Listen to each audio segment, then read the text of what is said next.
Good morning, everyone. The first order of business is the External Affairs Manager, David Dillon, with the Illuminating Company, will introduce himself to the board. Good morning. Thank you very much. I'm Dave Dillon. I'm the External Affairs Manager for First Energy. My office is in Concord. Thank you for inviting me here today. I've already met the other two commissioners, Commissioner Spitaleri, and had a chance to meet you, so thank you for extending the invitation. I cover all of Geauga County. I deal with right-of-way issues and power outages and so forth, and a lot of times there may be issues that involve the county. I also serve on the Perry Nuclear Plant Emergency Response Organization, and I'm at the Joint Information Center with the Public Information Officer from Geauga County. And I just want to make, Christine has my contact information. If there's ever an issue that comes up that involves our provision of service to the county, please feel free to reach out to me. And I have big shoes to fill. I'm filling in for Doug Hogan, who was elevated to a director position. Doug lives in Auburn Township. And of course, he succeeds Mia Moore, who retired in May, who served the county with distinction for a very long time. And again, I appreciate being here. We've had Commissioner Rear out to the Perry plant to do a secure tour of the facility, so I would extend that invitation to Commissioner Samiti and you, Commissioner Spitaleri, if you want to get out there. You've already seen it. A couple times. Right. It's always good to see you again. David, I hate to put you on the spot, Go for it. but we do have one issue in the county with First Energy with regards to the airport in the Middlefield. Okay. Are you familiar with that at all? I've only seen some emails flying back and forth, but I'd be happy to look into it and get back to you. Okay, yeah. There's some right-of-way clearance, flight path, I guess that's the word, an intrusion or... We can certainly look into it, and I'll talk to somebody this afternoon to find out, get a response. Yeah, I just, like I say, I hate to put you on the spot, but I did.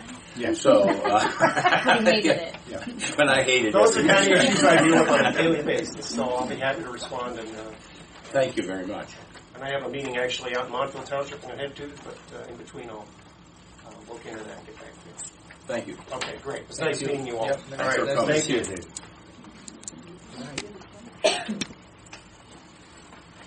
Okay, so Heidi with the financials.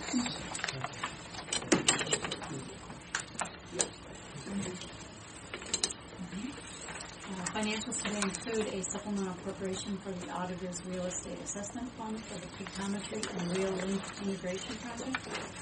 Cash transfers out of the general fund for a portion of 2014 funding for the county home and for the engineer's office addition. Contract for CNC Holdings, LLC for a revolving loan for the Office of Community and Economic Development in the amount of $410,000. Contract for Building Technicians Corporation for the Board of DD Adult Workshop and Administration Building Roof Replacement in the amount of $624,100. Contract for McPhillips Plumbing and Heating for the HVAC relocation for the Board of DD Administration Building in the amount of $25,000. Travel request for the Town and Police Court and the Department of Job and Family Services. Payment to Bayer Chevrolet for the state bid purchase of a 2014 Impala for the building department in the amount of $20,566.60. Payment to CNC Precision Machine Incorporated for the local revolving loan for the Office of Community and Economic Development in the amount of $75,000. And a payment to Geauga Mechanical Company for the removal and installation of 2 annex boilers in the data room for the maintenance department in the amount of $40,893.50.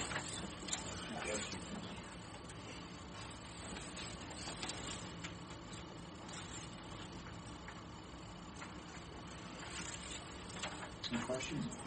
I don't have any questions. I'll make a motion to approve. Well, we didn't read it. Or we did read it. Yeah, we did. I'll second. Commissioner Sweeney? Aye. Commissioner Rear? Aye. Commissioner Spitaleri? Aye, motion stands approved. Thank you, Heidi.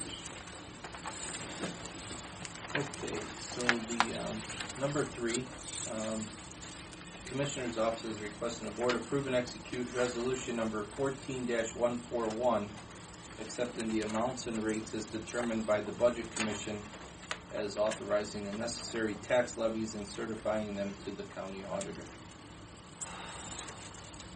Any questions on that? Do you want to just explain it? Well, this is a certificate that is put together by the Budget Commission after the tax budget has been reviewed. And this certificate is basically saying that a total of 2.5 mils within the inside 10 mil limit is certified for the general fund, and a total of 10.9 mils for various special revenue funds outside the 10 mil limit.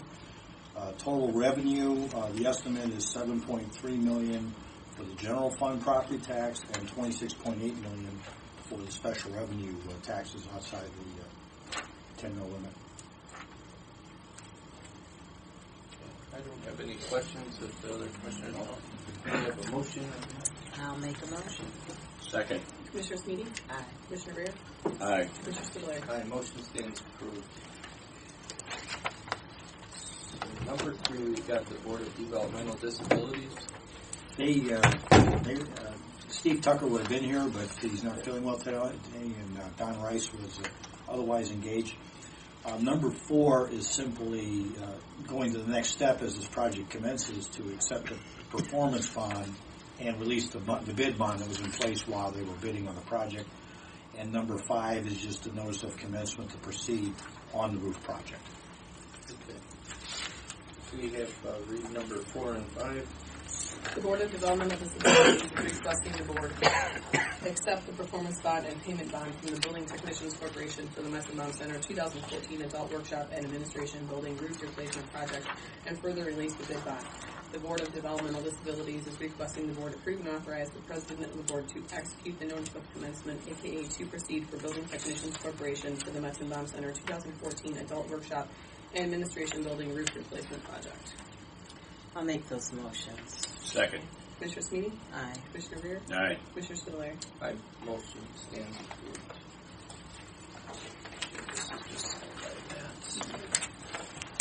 Okay. Number 6, the county home. Morning, Carrie. Good morning. Morning. Aye. Ms. Karen?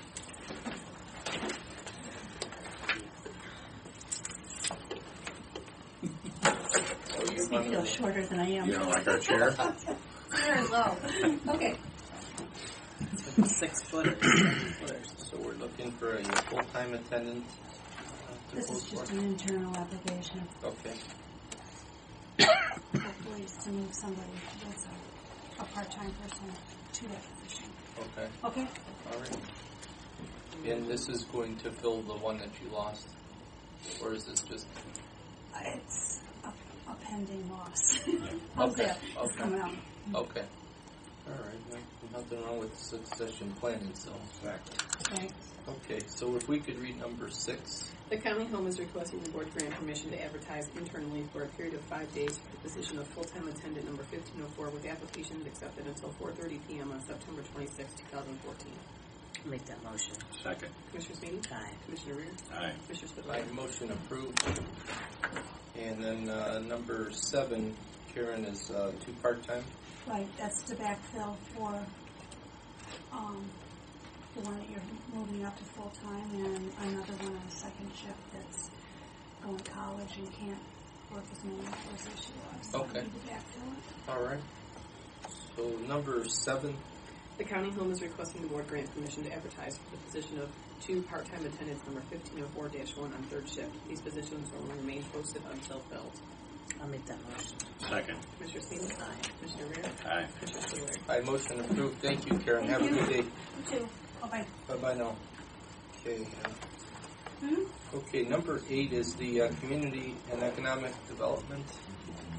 Hello, how are you? Aye. Good, good. Okay. This is for the amendment of BF 13. We needed to be amended because we are not going to be able to do the specs projects through Department on Aging. So we'd like to eliminate that project of $10,000 and put that $10,000 towards the fairgrounds paving project. The part of the project for the fairgrounds that we did have before, we only paid a portion of the project. So this will help towards their portion that they paid for it. Kelly, what happened with that, with the Knox box? Why couldn't you guys do that? In order to follow the grant guidelines, we needed to actually income qualify every person that was going to get those max taxes. And there would have been no way we would have been able to complete that by December 31st. Yeah, There would that's a have been shame. no way. There were 100 people that it would have served.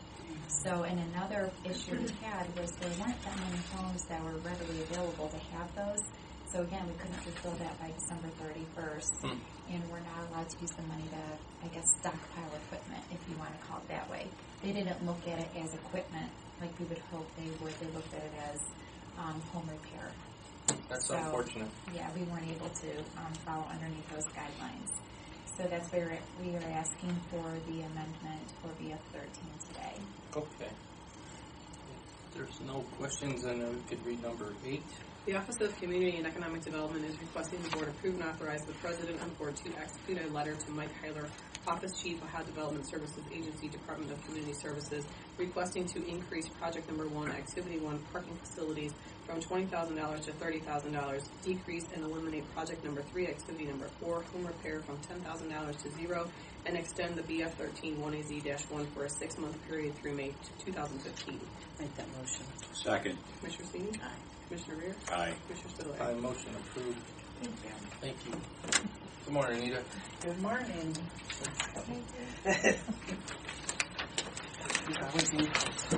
Yeah. All right, this is the final step with CNC Precision Machines. CNC Holdings. Hold on a second, you're missing number 9. Oh, sorry. Do you not have... This is the day to do the... Oh, okay, sorry. The Fonzie. Sorry. Fonzie. Everyone struggles. Everybody wants that one.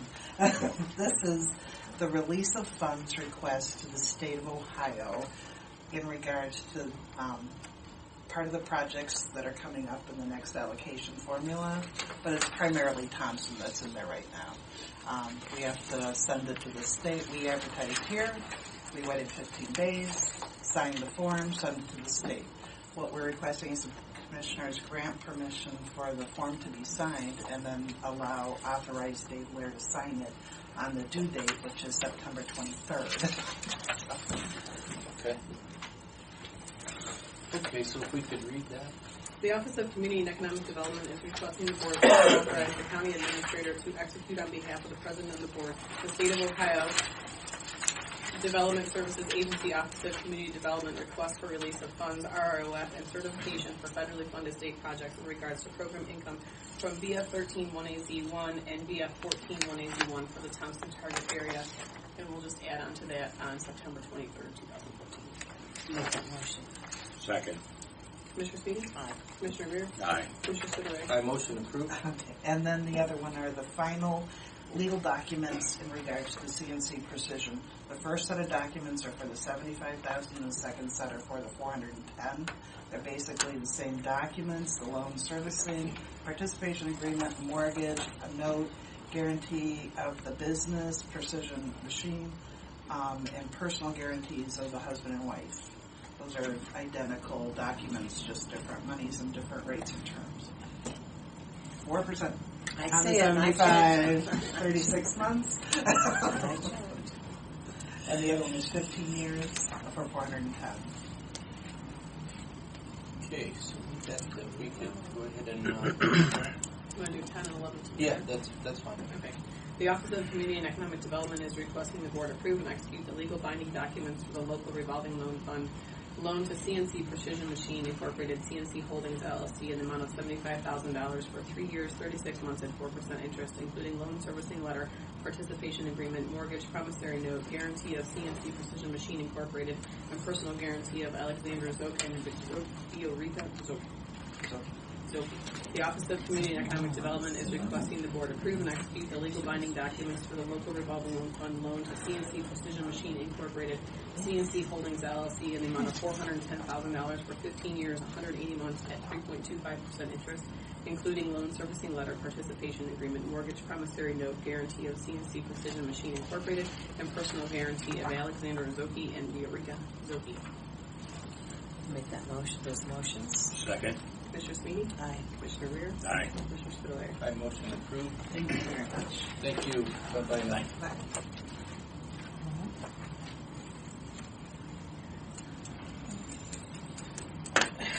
They have a lot of signing to do.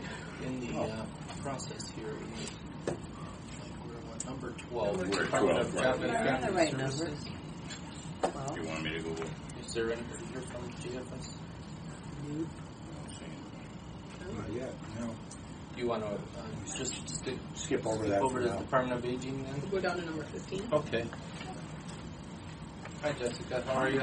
I'm well, how are you? Good, good. Oh, just quickly, regarding those Knox boxes, because we weren't eligible for that grant due to seasonal qualifiers, what the Department on Aging did was we worked with the local Rotaries and we provided a match. So the residents still got Knox good. boxes, and instead of getting Knox boxes that would impact historic homes by drilling and installation, we would get over the door hangers. So that way it wouldn't impact anyone having a historic home. So just so you know, we still went forward with the project, but we worked with the local Rotaries. Okay, nice. Did you guys get 100 of them then? I think we got between, I think it's closer to 75 or 80, Okay. I believe. Okay. Regarding my issues today, we internally posted the position of site coordinator. That is what Sandy McLeod, her position prior to her promotion. And we do have an internal candidate that's been with us over 4 years. Very qualified, Becky O'Reilly. She's been at the Chardon Senior Center for the 4 years. So Sandy and I felt very strong, and it was time to promote her. And she's the individual that we had in the interview, You correct? did Okay. meet with her as well at that Okay. interview. Yeah. She does have a certificate in gerontology. Okay, yep. All right. Okay, so with that, then we can read number 15. The Department on Aging is requesting the board approve the promotion of Becky O'Reilly to the position of site coordinator number 1004 to be effective September 22nd, 2014 at a rate of $18.03 per hour.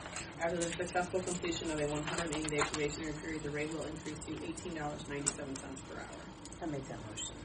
Second. Commissioner Sweeney? Aye. Commissioner Rea? Aye. Commissioner Spudler? I motion approved. And we want to post for her position. So if we read 16 then. The Department on Aging is requesting the board grant permission to advertise for the position of Assistant Site Coordinator number 1005 with applications accepted until 4:30 p.m. on October 3rd, 2014. I'll make that motion. Second. Commissioner Sweeney? Aye. Commissioner Rea? Aye. Commissioner Spudler? I motion approved. Okay, the next few are resolutions. We have our annual meeting tomorrow, and we want to honor some fantastic individuals, some of which have volunteered 15 years and more. Our lifetime volunteer has been with us 27 years. Wow. Isn't that incredible? And we also have 2 senior supporters of the year, Vicki Wilson, as well as the Geauga Agricultural Society, and our senior of the year, Dawn Trask, and our Rose Motley Advocate Homestead Senior. So do you want to read those all together then? Sure. We'll read 17 through 22. The Department on Aging is requesting the board approve and execute resolution number 14-143 honoring Homestead Senior Care as the 2014 annual Rose Motley Senior Advocate of the Year. The Department on Aging is requesting the board approve and execute resolution number 14-144 honoring Don Trask as the 2014 Geauga County Senior Citizen of the Year. The Department on Aging is requesting the board approve and execute resolution number 14-145 honoring Vicki Wilson as the 2014 Geauga County Senior Supporter of the Year. The Department on Aging is requesting the board approve and execute resolution number 14-146 honoring the Geauga County Agricultural Society as the 2014 Geauga County Senior Supporter of the Year. The Department on Aging is requesting the board approve and execute resolution number 14-147 honoring Jane Fairfield, Patricia Gideon, Jean Hills, Carol Schwiedeman, Paul Schwiedeman, Mary Wilson, Elizabeth Beth Cup, and Violet Caddick for being a Department on Aging volunteer for 15 years. The Department on Aging is requesting the board approve and execute resolution number 14-148 honoring Richard Victor for being the 2014 Department on Aging lifetime volunteer. I'll make those motions. Second. Commissioner Sweeney? Aye. Commissioner Rea? Aye. Commissioner Spudler? I motion approved. Thank you very Yeah, much. thank you. Thank you. Bye-bye, Jessica. Okay. So we've got Jobs and Family Services here. Was that down through 22? Yeah. That was down through. That was done through 22, so now we're going to go back. We're going to go back up to number 12. Hi, good morning. Hi, good morning.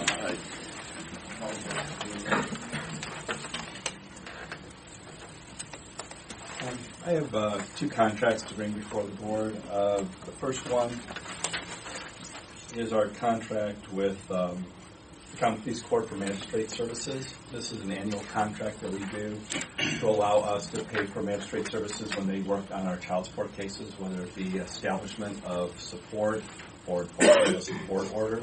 The nice thing is this is income into the general fund that we're able to pay for their services, and then we get reimbursed 66% through the state federal money to help us reimburse or to be made somewhat whole.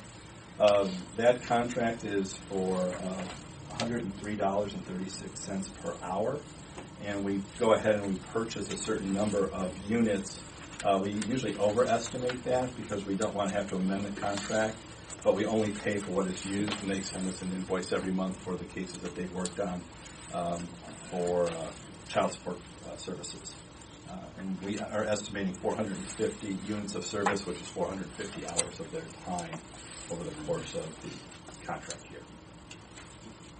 Are those rates similar to last year's, or have they gone up some? Or? It did go up a little bit, but it's actually going back to close to the 2012-2013 contract year.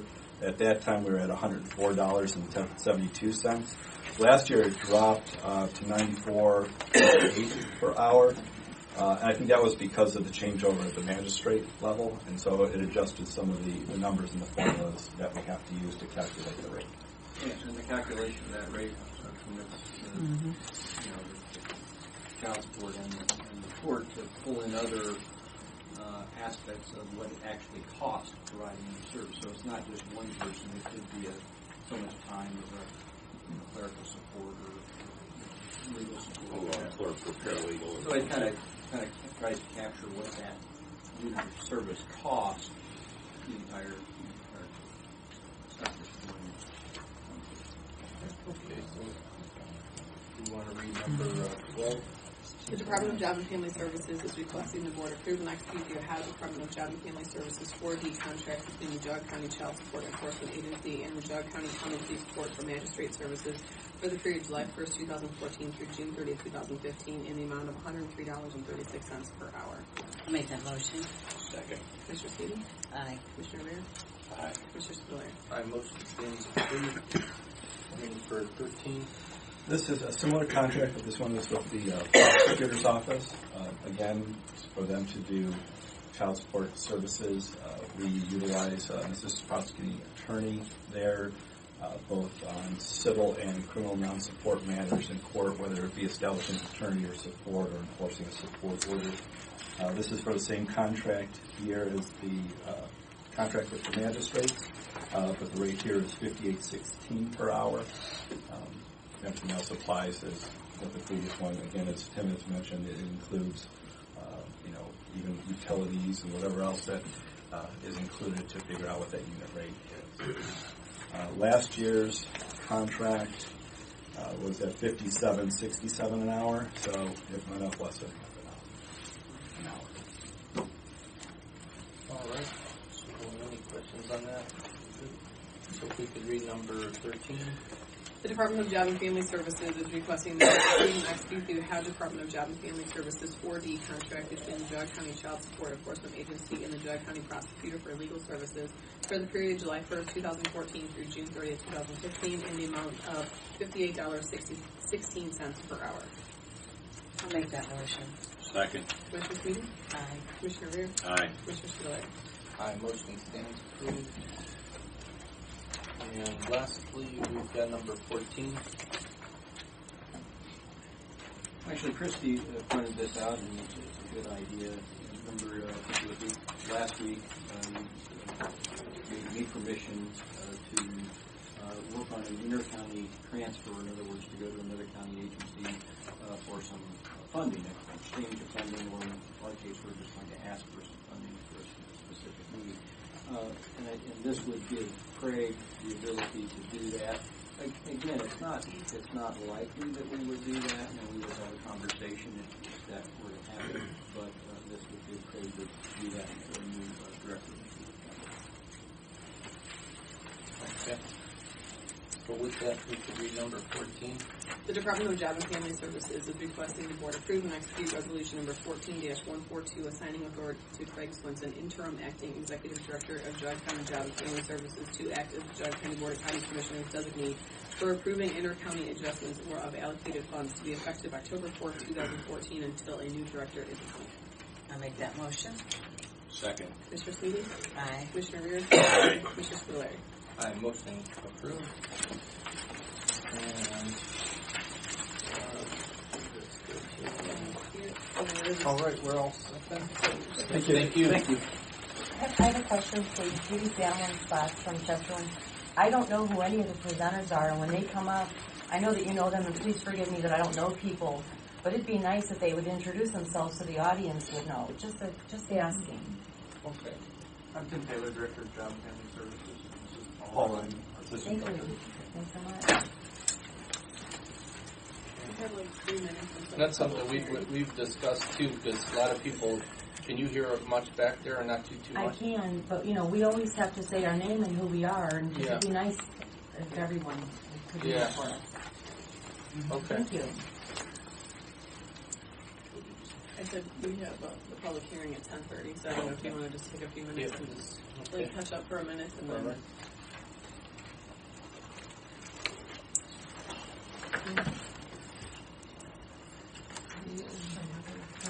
Well, this is.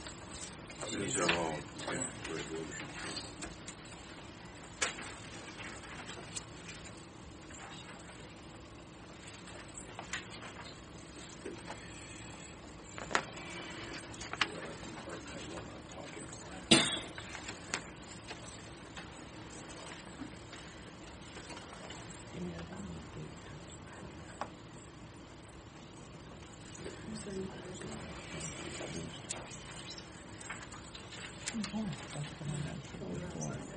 So it's just a correction.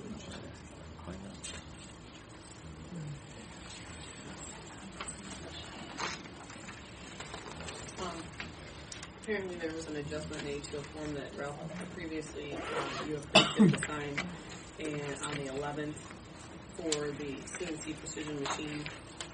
And are you okay with him re-signing that same form today? I know I don't. That To was, fix the correction. what was the correction? Can we just make another motion to do that?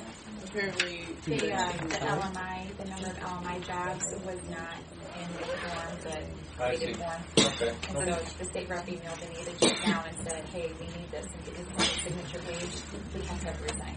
Okay. okay. So I don't know that you would have to remake a motion because it's already a form that was changed. There's no change other than just one number on the form. So it's up to them whether they want to do another motion or not. I'm sorry, which item are we talking about? This is an addition. Apparently there was a number missing off of the form for CNC for their loan paperwork for the block grant. And the LMI jobs created line was left blank. Is all the other verbiage the same? Yes, Just the nothing number? else is. Why don't we just read it? So Sign it, read it motion? again, and Okay. insert that motion. You can, And if you change something, you should just make a motion. well, You're changing something, you We're put do- the number yeah. in there. we're doing it for a second time. Let's not do it for a third. So we'll just The Office of Community and Economic Development is requesting the Board approve and authorize the President of the Board to execute the amended Ohio Department of Development Office of Housing and Community Partnerships RLF Grant Loan Review Report Form for a Community Development Block Grant CDBG Revolving Loan Fund loan to CNC Precision Machine Incorporated for the purchase of land and building to be located at 18360 Industrial Circle, Parkland Township, in the amount of $410,000. I'll make that motion. second. Commissioner Speed? Aye. Commissioner Rea? Aye. Commissioner Spiller? I motion approved. Thank Do you. me one favor. Have Debbie make me a set of this, and then I'll have him sign it. Okay. Okay, so today we have, it's 10:30 a.m. and we'll hold a public hearing at 10:30 for the Ohio Department of Transportation, ODOT Rural Transportation CY 2015 Operating and Capital Grant Programs, and Mike will be presenting his Director of Transportation. Okay, sir. Mike Casper, Director of Transportation for Geauga County, and these are just some informational ones so you can follow along. Do we have a waiving on the... I was just going to ask, I waive the motion of reading the public notice. Second. Commissioner Staney? Aye. Commissioner Rea? Aye. Commissioner Spitaleri? Aye. Motion approved. Thank you.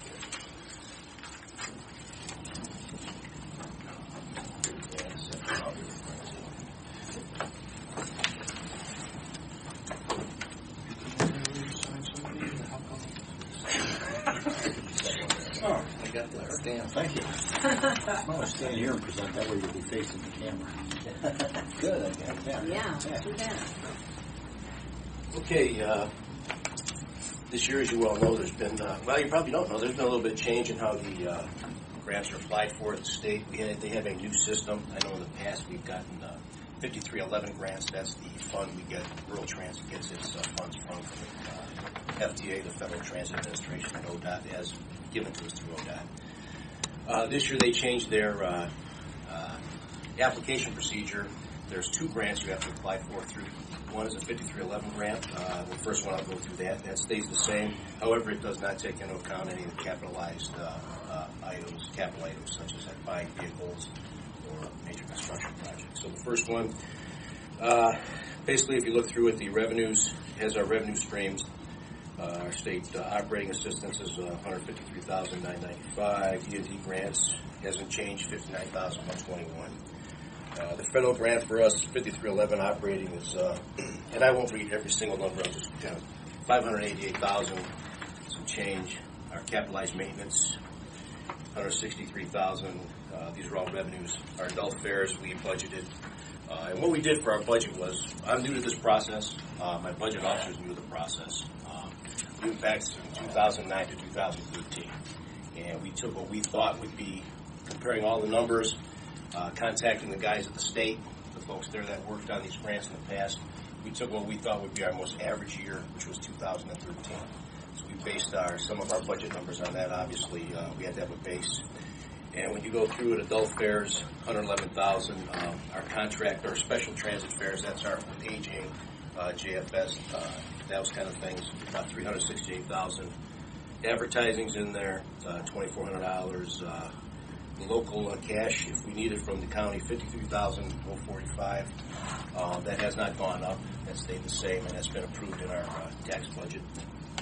Our total revenues basically $1,499,000. Then you go, of course, to the other part of where you're going to spend this money from. And again, we went basically line item by line item with the state folks to determine what our best estimate will be next year about our expenses based on fuel and all those kind of things. So our vehicle operations with operator salaries and wages and fringe benefits is roughly $777,000. Our fringe benefits is about $331 in there.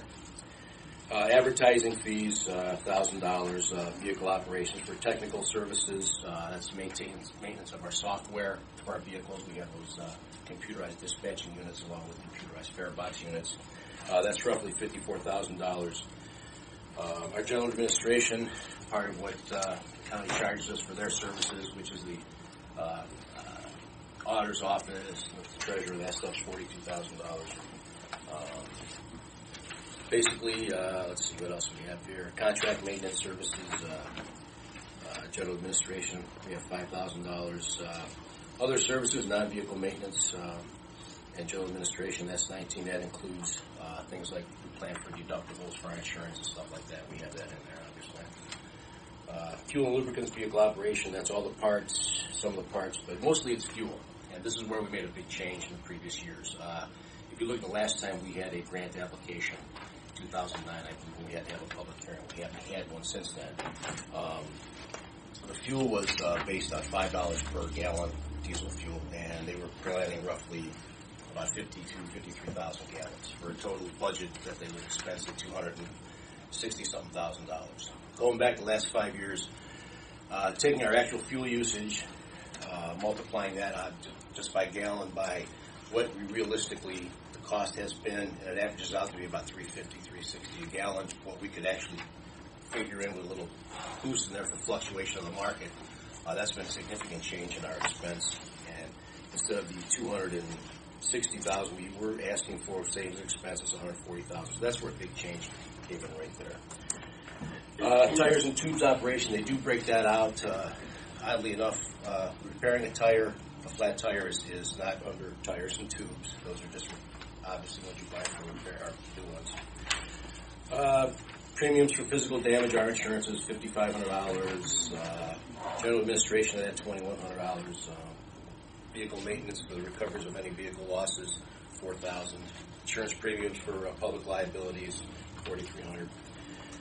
And at the very end of this, we managed to balance that budget right to zero. And again, with the state's help of $1,499,000. So again, we work very closely with the state going forward. I think that we will have a little bit of better opportunity, and we have some things we're going to be putting in place to break down these some of these indices a little more finely. So month to month, my plan would be month to month. I review those with my budget officer to make sure we stay on track. And then next year when I do our budget, I'll be able to accurately, a little bit more accurately say month to month what my costs were in the winter months, spring months, months when we had seniors doing more things, months when we had more people going to the store, etc. The second grant that you have in front of you is strictly for the vehicles. They broke that out this year. And in previous years, I know we had requested for 2 or 3 vehicles, sometimes 4. Those vehicles are not just arbitrarily turned over. Just for your general information, the state requires us to have at least 150,000 miles on them and 6 years old. So that's part of our maintenance. As they get older, obviously our maintenance costs go up on those. At one time, we had 17 or 18 vehicles in our fleet. I was told this year, because the state is looking very closely, obviously as they should, how these monies are spent, we should have 16 vehicles in our fleet based on 16 revenue vehicles available based on what we generally use on our worst day, or I should say on our busiest day, which is 13. So that gives us about 1.6 vehicles extra. So we have, next year we're going to ask for 2 vehicles. We're budgeted $191,000 for them. They will not cost that much. They will probably cost probably about $165,000. Biggest change there is we're changing. We're going to try buying gasoline engine vehicles instead of diesels. Cost of diesel fuel has now gone up above the cost of regular gas. Also, the changes in technology has made the maintenance of diesels and gasoline engines very comparable. So you don't get that savings. And to buy a diesel bus is a $14,700 option on top of any other cost for the bus. So $28,000 on 2 vehicles. We'll see how they work out. At the end of next year, I'll know whether we made the right choice or not. Going forward, then when we replace a vehicle, we'll make the appropriate choice. I have a question. I thought that diesel engines were longer lasting than gas engines on the long they have been miles wise. They have been in the past, but with the advent of technology, and that's one of the things we looked at. You're exactly right. Because diesel used to be that 200,000 mile engine. 400,000 miles. With when we can turn in our vehicles and the other things that happen to them, I mean, versus what the gasoline engines can do today, it's relatively comparable. So that's why we tried that versus the initial $28,000 cost. So if I end up spending less than that because of a diesel versus a gas engine, we save some money. If we don't, then I learned my lesson. I'm sorry, and we'll go forward and get the deal. I was signing about too many pieces of paper here for part of your. That's okay. Do we figure the mileage, miles per gallon on our vehicles? Generally, we get 10 to 11 miles per gallon. Because our vehicles are almost pretty well. We have 7 or 8 new vehicles in the fleet right now. That's how we look at it. Okay. Are you going to be able to, when you have vehicles with 2 different fuels. I'm assuming, you've got this number in here for your diesel fuel costs. I'm assuming next year you'll have a number for gasoline costs. That's correct. Separated, not Yes. not in together. And if you could somehow track the mileage between the gas vehicles, miles per gallon, between gas vehicles and diesel vehicles.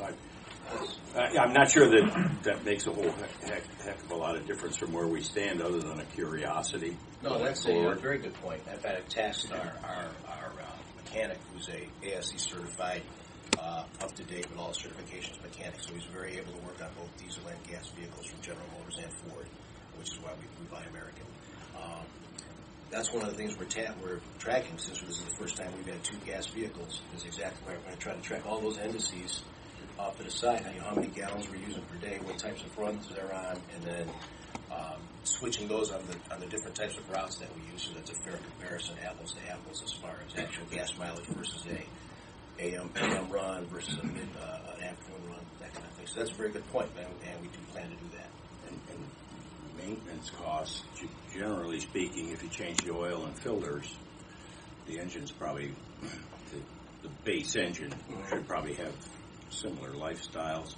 And most of the repairs that I believe you probably come across are a water pump, an alternator, a starter, some piece that's not, you have to have it to make it work, right? But it's not the main engine, the block and camshaft, crankshaft, pistons, as long as you keep changing the oil.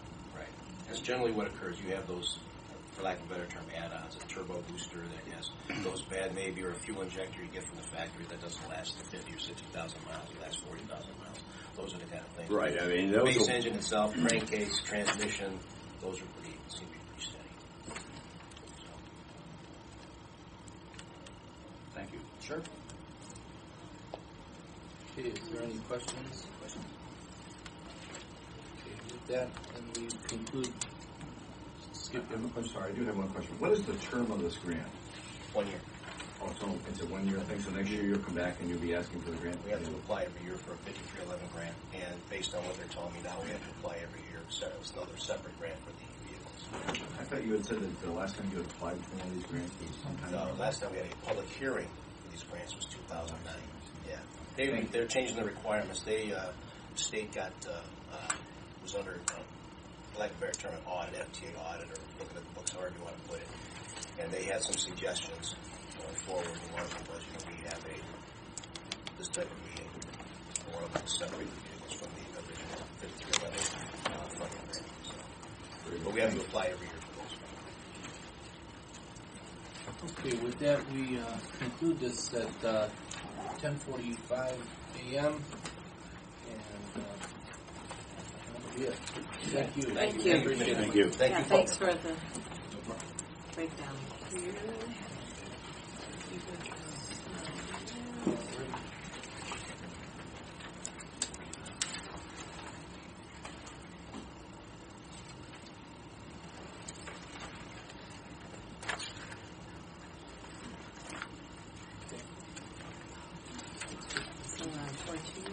Okay, so we are now at 24.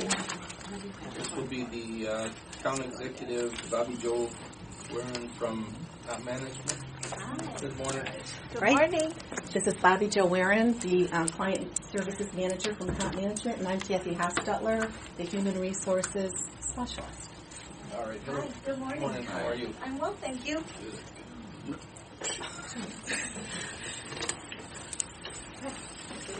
And I'm Colin Lockhart. I'm here because this is my last session with the commission. Right. And I said they have to come up here. Good morning. As we have done in years past, we like to give an update in workers' comp. Workers' comp is something in Ohio that your rates change every single year. And so I've provided for you what I call an executive summary, and despite the number of pages, I swear I will spare you all of that. I could talk about workers' comp forever, but I'm the only one who likes that, so I won't do that.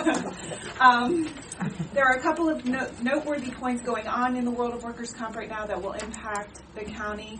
The first is that the state is giving a 60% rebate on premiums paid in calendar year 2013. So that will be money back to the county coming this fall, probably as early as October. That is separate from a lawsuit that was brought about by Northeastern Ohio employers when they sued the Bureau. I want to make the point that those are two separate things and that lawsuit did not include public employers. So that those are two separate things and that as the county, as the public employer, will not be receiving any money back from that lawsuit.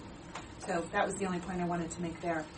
As far as your performance is concerned, the executive summary that I've passed out basically reflects the ongoing continued efforts of both Kathy and Colleen as it comes to safety, accident prevention.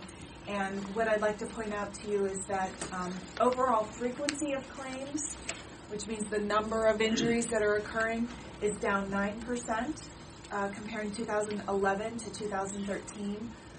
As far as overall total claims costs, which would include not only lost compensation due to lost time, other types of compensation to which injured workers are entitled, and medical expenses, is down 20.5%, comparing 2011 to 2014 rates. We've also seen a 29% reduction in premium that corresponds with that, and that is from 2011 to 2014, which it corresponds to the decreased number of claims as well as the decreased claims costs, which I've mentioned, but also a 15% decrease in base rates, which impacts all counties across the state. The county participates in a rating program called Group Retrospective Rating, and the savings due to that program for the injury years 2010 through 2012 has exceeded $450,000. So Group Retrospective Rating, which is a new program in Ohio beginning in 2010, has clearly been a home run for Geauga County. And I think the next item on the agenda is to talk about continued participation in that program. So I tell you the savings have been substantial. It is a deferred program, but clearly those kind of savings are not sustainable in many other programs here in Ohio. So Group Retrospective Rating is working for Geauga County. The last point of savings that I just want to reference speaks to a program that the state has called handicap reimbursement, which is not what you might think. It's not as in the blue handicap sticker. It is a provision that was enacted in 1977 to encourage employers to hire people with known and sometimes unknown handicapable conditions. In order to qualify for this cost relief as an employer, injured workers must have one of 26 recognized conditions, and then we, as your third-party administrator, work to prove that one of those conditions or more prolonged or delayed the recovery in the workers' comp claim against the county, and that, as a result, the costs were increased. And on page 8 of the booklet that you have in front of you, I've broken out your handicap savings from 2010 through 2014, and would just point out to you that by virtue of these efforts through handicap reimbursements, the county has saved over additional $123,000. And those are the efforts. It's a labor-intensive effort that we do on your behalf as your third-party administrator.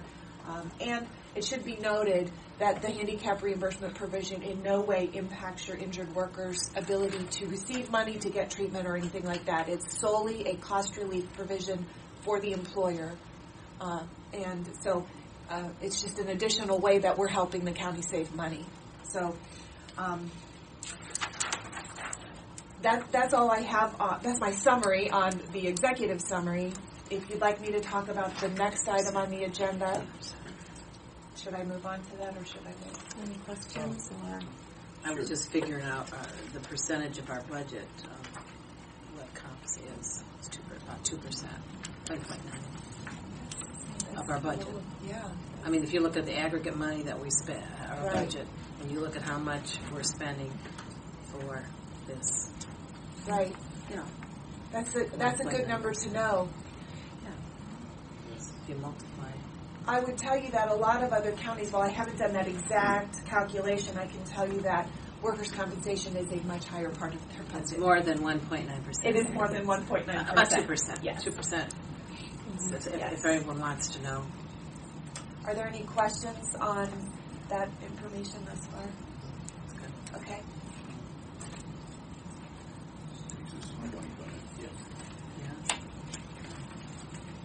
Continued participation in the group retrospective rating is something that is required you have to select a rating program every single year. And so I have prepared more information on workers' comp as it pertains to the rating program. And again, I'm opening this up to the page because I've got a lot of information. Yeah, the first one. The Bureau is transitioning to a prospective billing process next year. And what that means is currently you have your workers' comp coverage extended, then you pay for it after the fact, a year after. And this is the only insurance in the world where that's the case. So in order to transition to a prospective system where you pay for it and then the coverage is extended, they are providing what's called a transition credit. And that's relevant because what's going to happen is in 2016, you're going to be paying for 2 years. But you're only going to be paying 50% of 15 and 50% of 16. Okay? Now, that has a special relevance as group retrospective rating is applied. The page that I've opened this up to shows you your current, let's see, it shows you your group retrospective rating participation for 2010 through 2013. Hopefully I opened up to that page for all of you. Great, okay. So that shows you your past performance and participation ending with 2013. So what you can clearly see here is that you have concurrent surveys going on for the respective years at any given time. You have 3 surveys being evaluated. If you flip to the next page, I took 10 and 11 off and have added 2015 just to show you, as it pertains to this particular agenda item, that we're asking you, or you've been invited to participate for the 2015 rating year. And as you can see by the cycle to the right, that your injury year would be the calendar year 2015, and your 3 post-policy survey dates would occur on December 31st of 2016, 17, and 18. So you are extending your exposure through group retro, through your continued group retro participation. But as we started out by saying you've saved $450,000+ in a deferred way, but it's clearly, this is, as your consultant, this is the best program for you to participate in. Definitely gives you the biggest bang for your return, or bang for your buck with the least amount of risk. Yes. The one thing I would point out to you, it might be worth noting, is that the County Commissioners Association has increased the level of risk from 10% to 15%. So again, if you look at that 2015 cycle, I've listed for you the maximum risk has increased from 10 to 15 and what that projects to be. But as a result, the greater the risk, the greater the return. So we're expecting a 40% refund, and I've listed that amount out there for you as well. So it's just something that I would be remiss if I failed to point that out to you. This packet contains additional information on the prospective rating program. There's a timeline if you are so inclined. I've provided the information, but I'll spare you the exciting details. Do you have any questions for me on this information? I don't have any questions. I might have some for Kathy later. But right now. Well, and I've provided my business card on the inside of the folder. Please feel free. I will make myself available at your convenience anytime. Thank you. You're very welcome. Thank you so much. So then with that, let's go ahead and cover 24, 25, and 26. Or 20, yeah. Yep. The Commissioner's Office is requesting the Board approve and authorize the President of the Board to execute and initial the 2015 County Commissioners Association of Ohio CCAO Workers' Compensation Group Retrospective Rating Plan Agreement and Bureau of Workers' Compensation Employer Statement between the Geauga County Board of Commissioners and the CCAO Service Corporation. I'll make that motion. Second. Commissioner Sweeney? Aye. Commissioner Rea? Aye. Commissioner Spudler? Aye. Motion approved. Thank you. Thank you for your Thank time. you so Thank much. you.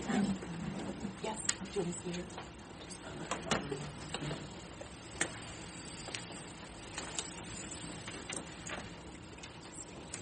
Alrighty, Can I so just Kathleen, stay here? Sure. Well, I'm your absolutely. human resources specialist. Yeah, we know you are.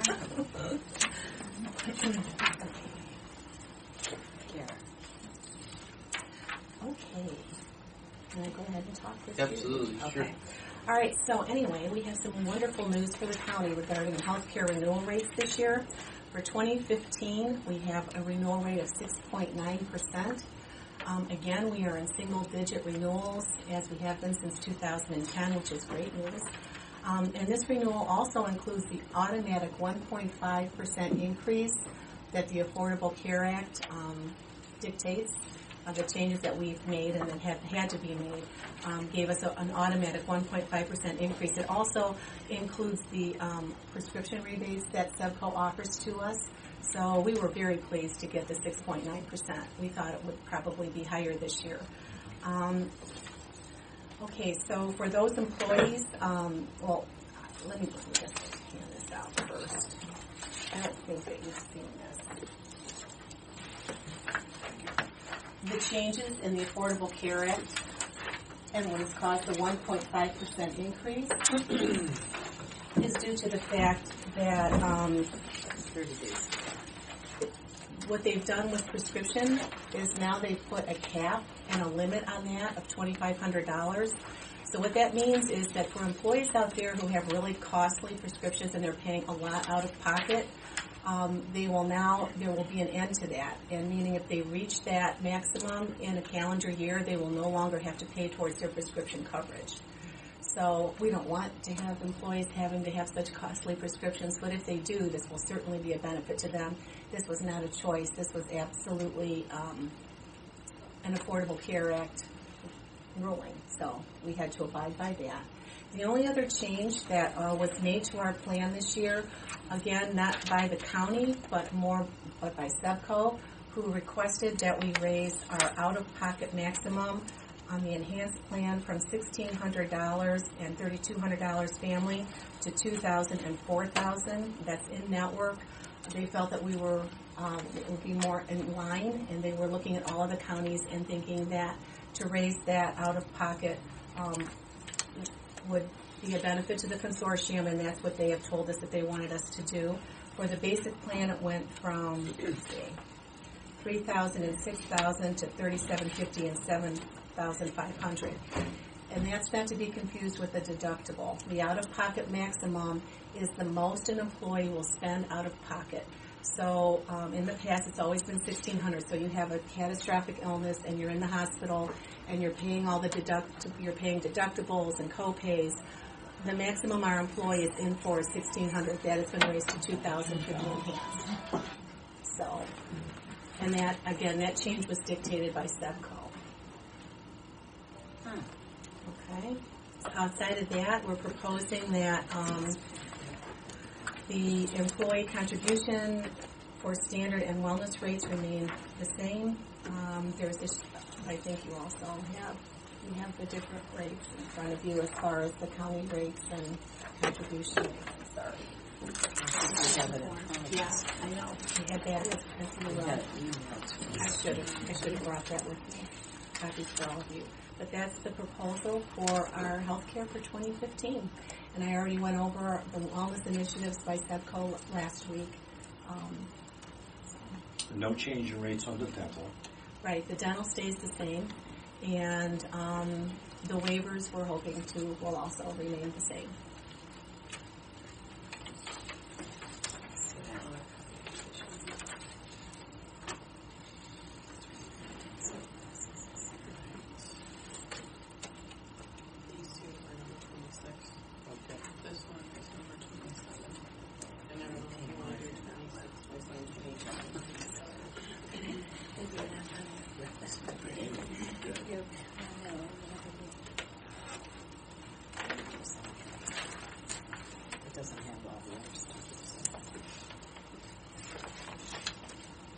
What was the total if they reached the prescription that they would?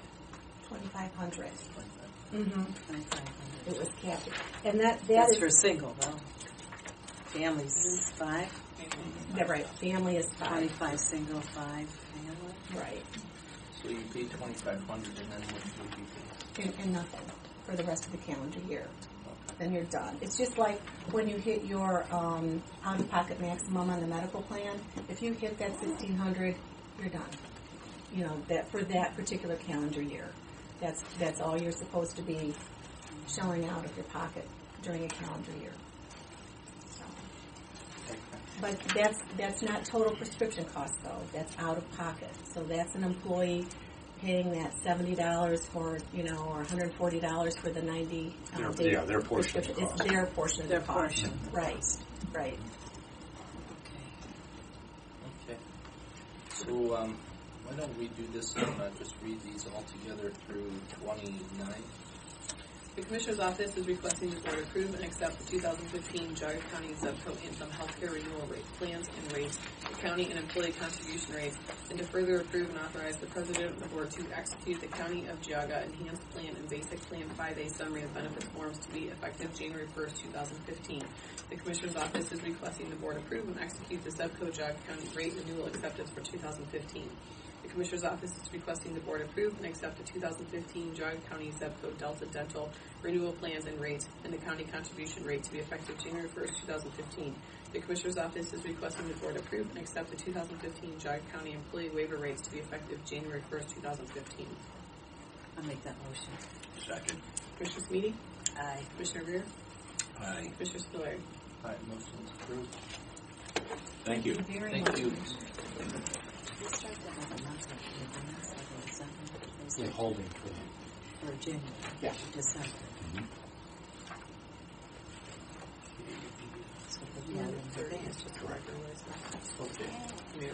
Yeah.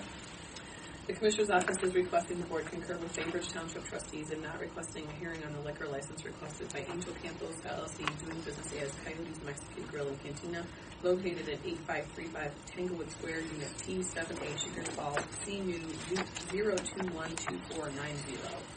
Make that motion. Second. Commissioner Smeedy? Aye. Commissioner Rea? Aye. Commissioner Spillier? Aye, motion stands approved. This is just you, right? Yes. This one coming is all three of you. So there's that one. Okay.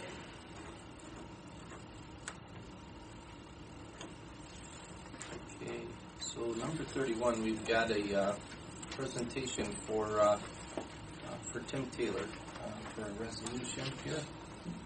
Let's see. Okay. So what we've got here is this is resolution honoring George Tim Taylor for over 31 years of service of Geauga County. Whereas George Tim Taylor was recruited on July 5th of 1983 from the offices of the County Commissioners Association of Ohio by the Geauga County Commissioners to serve as the county administrator. Whereas after serving as the county administrator for 4.5 years, in February of 1988 through June of 1995, George Tim Taylor held a role in management at the Metzenbaum Center. Beginning in 1995 through September of 1997, George Tim Taylor was appointed and served as the Geauga County Treasurer, overseeing the deposits and investments of all county monies. In September of 1997, George Tim Taylor was appointed as the Executive Director of the Geauga County Department of Jobs and Family Services, where for the past 17 years he has served with distinction. And in 2003, George Tim Taylor served as president of the Ohio Jobs and Family Services Directors Association.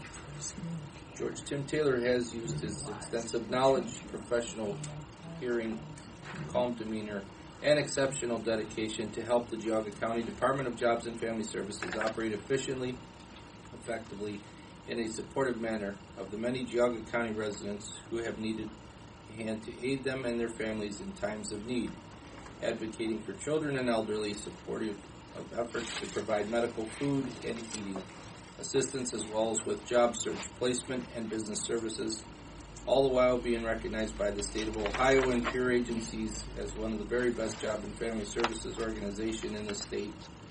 George Tim Taylor has given many hours of his times and talents over the years by serving as a board member to many boards, including and contributing to the success of the Geauga Family First Council, Geauga Family Service Planning Commission, the Portage Geauga Juvenile Detention Center, the NACOG and University Hospital, Geauga Medical Center. Now therefore be it resolved that the Geauga County Board of Commissioners recognize and honor George Tim Taylor for his dedicated service to Geauga County and its residents over the last 31 years and the many roles in which he has held, wishing him and his family much enjoyment on his retirement and efforts in catching the prize-winning bass. Be it further resolved that this resolution becomes part of the permanent record of the Board of Commissioners of Geauga County on this date. So with that, if I can have a motion. I'll make a motion for that.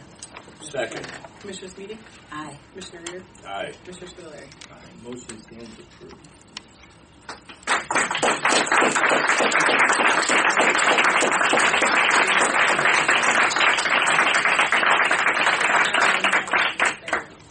Wait 1 minute. Some assembly required. You want the copy or the real one? Forgot this shit. Thank you.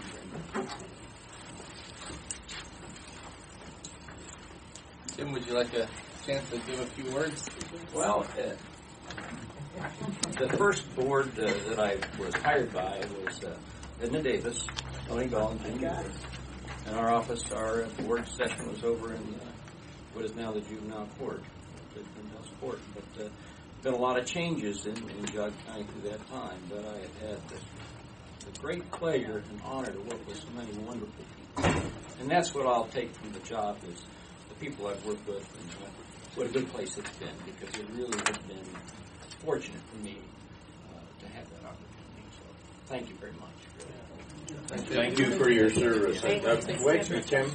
Tim, don't go anywhere. Yeah.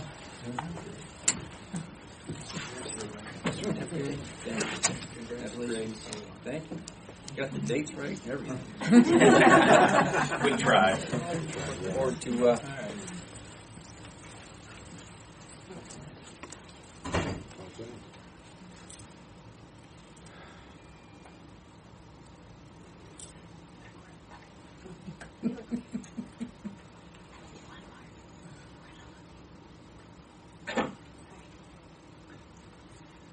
Almost. Right. Okay. Congratulations. Thank you very much. Absolutely. Thank you. Appreciate all the support. Thank you, Tim. Thanks. Thank you.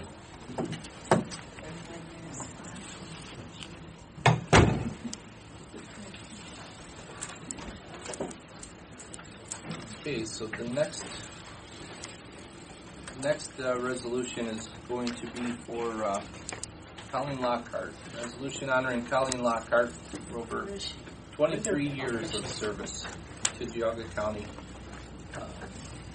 Colleen Lockhart is an authentic native of Geauga County, born in the Quarry Hospital in Chardon, and raised with her two sisters in Geauga County. Colleen Lockhart graduated from Cardinal High School, attended Cuyahoga Community College, and Kent State University.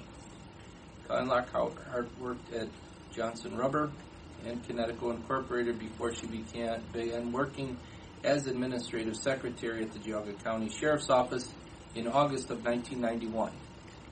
Colin Lockhart came to the Geauga County Commissioner's Office in April of 1994 as Assistant Budget Coordinator and was subsequently promoted to Risk Manager in 95 and then to Human Resources Administrator in 2007. Colleen Lockhart has served with distinction as a stellar resource leader and role model for all Geauga County employees regarding human resource issues, with county employees, managers, and elected officials all having been afforded the benefit of her expertise and knowledge as she has over years disseminated reliable, fair, accurate, and unbiased information as to the correct personnel action in any given situation. Colleen Lockhart is recognized throughout the state as one of the leading experts in risk management and has taken an active role as a member and leader of CLCCA, County Loss Control Coordinators Association, in promoting CORSA programs to reduce insurance exposure and loss for the 65 Ohio counties and 20 county-affiliated public entities participating in CORSA program. Colleen Lockhart has also freely given of her time and talents over the years in the promotion of workplace safety, being one of the founding members and dedicated leaders of the Geauga Safety Council, which has enabled Geauga employers to realize safer workplace environments for their employees, as well as experience significant reduction in workers' compensation premiums for their active participation in Geauga Safety Council programs. Now therefore be it resolved that the Geauga County Board of Commissioners wish to recognize and honor Colleen Lockhart for her dedicated service to Geauga County and to wish her and her family the very best with enjoying her retirement and spending more time with her husband Rich, her children, and her grandchildren. And be it further resolved that this resolution becomes part of the permanent record of the Board of Commissioners of Geauga County, Ohio on this date. With that, Colleen.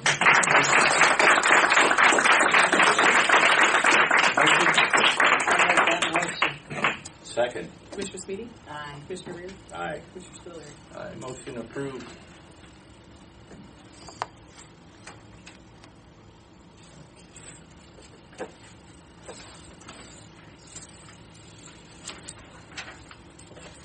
Colleen has been one of those employees who quietly does her job but makes a huge impact.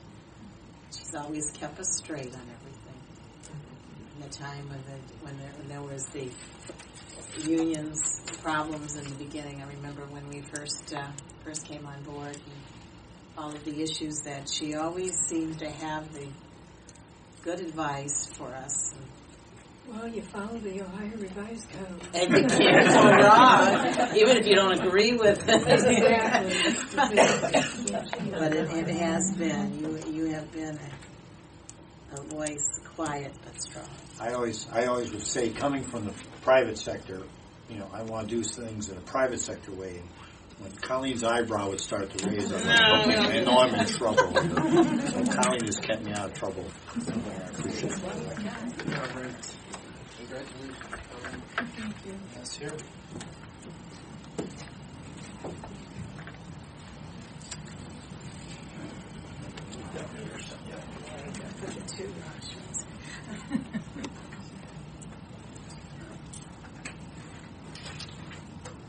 Either my eyes are blurry or this picture's blurry. Oh. The tears do. We might just be blurry. Congratulations, Colleen. Thank you.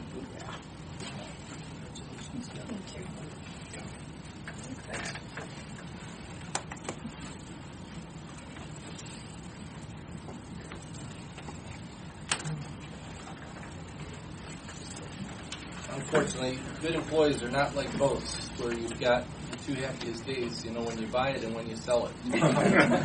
So it's bittersweet. That's like horses too. Yeah, we wish you both the best. Okay. So. Don't go out there and start celebrating. Okay? Out in the hallway. Hold it down for the rest of us. Okay. Now what we've got here is Doug with Water Resource. Jerry, morning. Morning. Morning. Morning, gentlemen. Could you identify yourselves? Please identify yourselves. Jerry. Doug. Jerry Morgan is. Oh, yeah. Really, yeah. We've had requests that people don't know who the presenters We don't know are. you like we know. Doug Bowman, Director of Water Resources. Jerry Morgan, sanitary engineer. Okay, the first item on the list here is for our McFarland wastewater treatment plant that we've been doing the process of going through the membrane replacement. And during this process, we got approached about possibly going with an energy performance contracting procedure. And actually, the benefit we've seen from this would have helped us like 10, 15 years ago when we did the membrane contract originally. Sure. They had promised us that our energy savings for electrical would actually drop. And over the last 5, 6 years, they actually doubled in the time frame. Really? So something like this, what they're, well, let me give you an example of this. But we go out for bids for this, or actually for RFPs, so we pick a contractor. And currently, like Licking County did, you get somebody like Honeywell or Johnson Controls or somebody that has a very strong financial background. And then what they do is they analyze the membrane manufacturers, and they come up with an energy savings that we could occur from each of these companies. And right now, after they talk to one of them, they're basing that we'll be able to save $80,000, approximately $80,000 a year with the new membranes. Now, what they're going to do is they guarantee us that we'd be able to get $80,000 reduction, and if they don't, at the end of the year, they actually write us a check for whatever they did not. Really? So in other words, if we only made a savings of $70,000, they'd write us a check for $10,000. So they guarantee. But the thing on it is, they're going to guarantee that they'll never write a check in the second year. So they're going to go in there with their engineers or something and find out what's wrong, change the equipment, or change the procedure that we're doing to make sure that it's right. So if the next year doesn't, then you're out of luck. They're always guaranteeing that we're going to have, it's the life of this project. Oh, so for 10 to 15 years, we're going to guarantee whatever that savings they will get.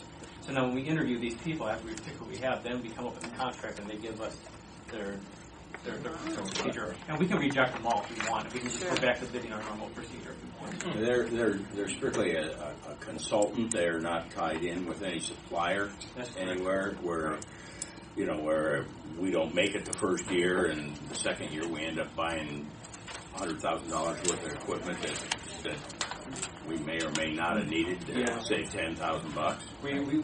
We had that concern in the beginning there. We made sure that they have no working relation or no relationship with any supplier. They are the consultant. They're coming in saying here's 3 or 4 suppliers that provide this type of whatever we're proposing. Which they work with us to choose the company or choose the supplier that they would use for the membranes or the blowers or the motors. And there's a backup clause at any time that if we feel that thank you but no thank you, we can decline moving forward. Yeah. Is there any penalty on that or any? Well, the only fee that we have to pay is any kind of engineering or work they did up to the whole process. The plus on this is we've already had CT consultants do 90% of the work, so they're looking at, I think it was like $7,000 or $8,000 maximum that they'd spend overdoing this. So that would be the max we lose in the long run. Yeah, and so what they will do is they'll analyze all much better than we can do. Analyze all the membrane bids that we get, and then they'll say you'll save this much a year by this one, this one, and this one. So it's not just going to be based on the cost of membrane; it's going to be the cost of chemical, electrical cost, manpower, and everything. They the efficiency of the product. Yeah, so then we can make a decision on it. Yeah, and this is part of the Ohio Revised Code, 307.041 that's been going on for a while. And a lot of the counties have done this, but mostly with power for buildings. In other words, if they have 15 buildings in the county, then they hire somebody here to analyze all their buildings and then get a better price to do it.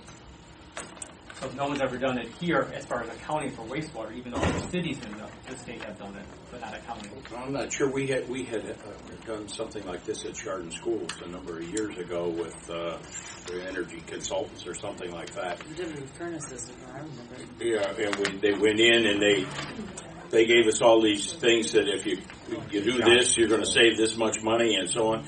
Plus, they also educated the workforce, which I was a doubting Thomas, that when you leave, shut off your computer, shut off your copier, shut off your lights, whatever. And the argument with, well, it costs more money to turn a fluorescent light on and off is fallacy. And they said the only time a light saves you money is when it's off. And we saved the Chardon School District saved hundreds of thousands of dollars over the life of that contract. And I'm not there, so I'm assuming that they still are saving money. It was, to doubting Thomas, it was difficult to believe. I don't know. I can understand how you're going to save energy if you replace the windows. But just telling people to turn off the electric equipment, maybe not. But I was shocked. Yeah.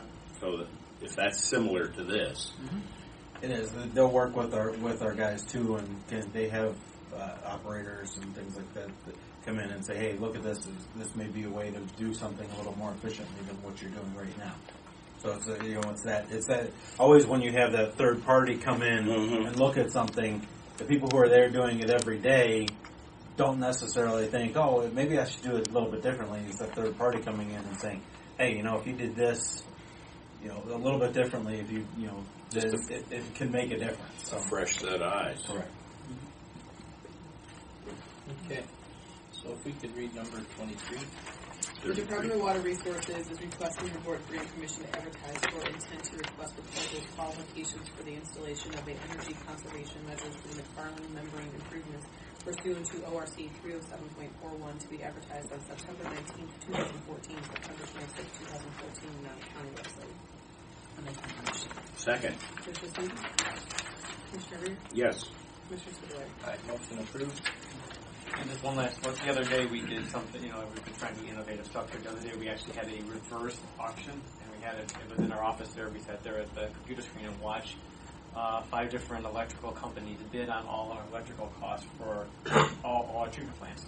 And so we actually watched it. It took 10 minutes, and they did it over a 1-year contract, a 2-year contract, a 3-year contract. We watched them all fight to give us the lowest price for our electrical costs. And we'll come back with the results on that later on. So it was fun to watch. Interesting. Yeah. Wish we could do that. Now, is that something that you guys did, or is that something that like a company does? Another alternate company does it for you. Yeah, and they set up the auction for us. Glenn sat in there and watched it, so now he knows the procedure. And we had Susan from the prosecutor's office making sure that she went through all the legal documents. It took about a month for it to get set up, but our contract with the electrical firms were expiring in October, so we had to come up with something. Otherwise, we were going to get charged a high rate. We currently have our contract with First Energy Solutions, and actually we went through this process, and we've been trying to get with First Energy Solutions to give us a quote, and they kind of kept dragging their feet on it. We went through this, and late yesterday we got the email from our representative of First Energy Solutions saying, unfortunately at this point we're not going to be able to provide anything for company or for any of our clients that are customers that their energy usage is weather related, or rather weather not related. What's the word? But if you fluctuate with the weather, then we're not going out and providing anything for them. What is the So MCF? What is the rate? Well, not the MCF, but the electrical rate. What is the rate we charge? Currently, I think we're at 5.5, and what was the number we keep? I don't know. There was 3 different numbers for 3 different years. Well, the whole system, it did go up, but it's going up far less than if we went to just the rate, the regular rate, and dealing with illuminating companies fluctuating. You could insert your own second line in that email or correspondence you got from them. We're not servicing people who question our rates. I mean, I'm saying you could insert your own. Oh yeah. We had heard in the whole process, talking to numerous different suppliers prior to going out for this reverse auction, that First Energy Solutions was getting out of that portion of the energy business. They just went ahead. First Energy just wants to go back to being the distributor and not necessarily the supplier of electric, and because they actually, First Energy Solutions lost a lot of money in the last couple of years because they came in and they fought to get all of these contracts and everybody on 2-3-year contracts, and then we had the issues with the weather over the last year or so that their costs to produce were so much higher than what they had bid out their prices to be. So they were planning on getting out because they did lose a lot of money. I forget what the number was. I remember seeing it at one point, but it was somewhere in the multi hundreds of millions of dollars. So it didn't surprise us to get that email from them yesterday. Well, okay, and then number 34. Number 34 is our force main from Laurel Springs Bainbrook subdivision that runs north on 306 and discharges into the gravity sewer on Tanglewood. We're within the ODOT State Route 306 right away there. And part of the agreement that you get with ODOT whenever you go in the right of way is if in the future they're doing anything that causes the whatever you put into their right of way to have to be relocated, you agree that either you will move it yourself or as part of the overall project, they will move it and you will pay the cost of that. So this is the agreement that says because they are relocating a pretty sizable culvert. I believe it's almost a 5-foot diameter culvert under 306, just north of Beacon Hill. They're relocating that to realign the stream and make that culvert more efficient. And our force main is in the way, so part of their plan is to relocate our force main as part of their project. So this is the agreement that says we will cover the cost of that. So we'll see what their bids are, and they haven't finalized their bid book yet to put it out, but we'll see how they go through that with itemizing that bid, and then we would cover the cost. I see. And if it would be something outrageous, you guys will catch that. Correct. Yeah, we'll look at them. Right now, I expect it to be anywhere based on what they're doing and how far down on the side of the road it is. That it is going to be in the $30,000 to $40,000 range. Okay. Based on our normal numbers of what we would see if we did it. So if it's anything different than that, then yeah, I would definitely raise the red flag and say, the agreement, we'll do it ourselves at that point. Okay, I see. Very good. Okay, so with that, if we could read number 34. The Department of Water Resources is requesting the board approve and execute resolution number 14-151, County Commissioner proposing to cooperate with the Director of Transportation for the relocation of the county sanitary force main as part of the state improvement to replace a culvert located under Chillicothe Road, State Route 306, just north of Beacon Hill Drive in Bainbridge Township. I'll make that motion. Second. Commissioner Sweeney? Aye. Commissioner Rea? Aye. Commissioner Seaver? Aye, motion approved. Before we go into executive session, Judy asked earlier if she could ask a question. Okay. So I don't know if you want to do that before you Sure. go in. Judy, would you like to? May I? Oh, thank you. Just sort of the water resources, or? No. Oh, okay. This is just a question. Okay. Are Go we ahead. done? Sure. May I speak? Yes. Judy Samlin Spots, Chesterland. I have a question for Commissioner Rear. I just wanted to know what his position was on retire rehire. On retire rehire. Do you support retire rehire? Retire rehire is, in my mind, is subject to the particular circumstance.